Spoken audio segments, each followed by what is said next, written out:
Before we get to Albert Breer, let me just tell you, talking to a source last night, and I'm just curious what's going to happen with the Jets. And I said, do you think the Jets will go with Zach Wilson? And my source said it's too early to be giving up on Darnold, especially with a team around him. But the GM didn't draft him.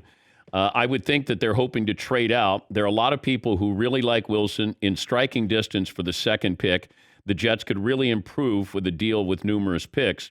He also says they have a good amount of cap space. New head coach will listen to the front office. I think picks is what they would prefer to do, but was told if there isn't a blockbuster deal involving that second pick overall, the GM will take Wilson, who he thinks is great. Let's bring in Albert Breer, senior NFL reporter, and, of course, lead content strategist for the Monday Morning Quarterback. Where do you think we stand with the Jets there, Albert? I think they're still open to moving Darnold. I think if somebody had given them their price, they may have moved him already. And I think that price is probably around a second-round pick and something else. Maybe in between like what the Niners got for Alex Smith all those years ago, which was 2 2s, and what the Cardinals got for Josh Rosen in 2019, which is a 2 and a 5. So, I think they're still, very open to listening to offers. 8 teams have called them on Sam Darnold, so there has been some level of interest.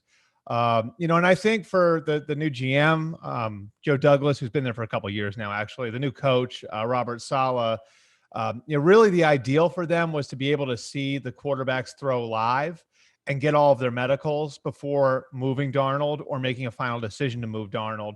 And Zach Wilson throws tomorrow. Justin Fields throws next week. So by the time we get to the middle of next week, the Jets are going to have seen everyone throw live. And I think they're going to have a better idea of what they're looking at with the BYU quarterback, with the Ohio State quarterback. They've obviously already seen Trey Lance throw. So I still think the likelihood is they take Zach Wilson and find a way to move Sam Darnold. But they've been trying to, I think, maintain some level of flexibility here until they actually get to see these guys throw. And it's important to remember, Dan, too, it's a very different year. Scouts really weren't on the road in the fall. There was no combine. So, Joe Douglas physically has not been eye to eye with Zach Wilson or Justin Fields yet.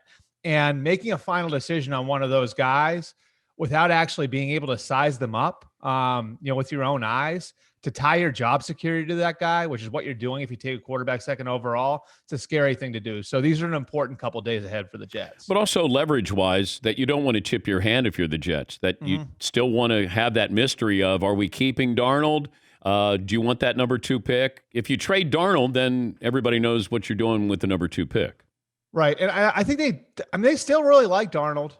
That's the thing about it. They really do like Sam. I think they just feel like at this point, they either have to go all in on him or cut the cord. And really that's logistically where they are in the contract. After 3 years, the way these contracts work with first round picks, that's where the decision point comes. That's when you have to make a decision on the 5th-year option. These guys become eligible for long-term deals at the same time.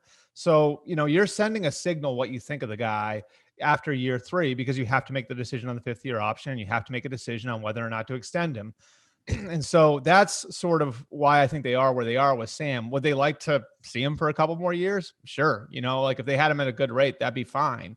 The fact is they'd have to pay him almost $20 million to keep him in 2022, which makes that decision, I think, a little more difficult. But, to your point, maintaining, the mystery till draft day, might be the smart move. It's what the Cardinals did, right? Yeah. The Cardinals wouldn't tip their hand to anybody. Now, I think some of us knew that Kyler Murray was probably going to be the pick for a couple weeks leading up to that draft, but they held on to Josh Rosen all the way up until draft day and didn't move him actually until the day after they took Kyler Murray.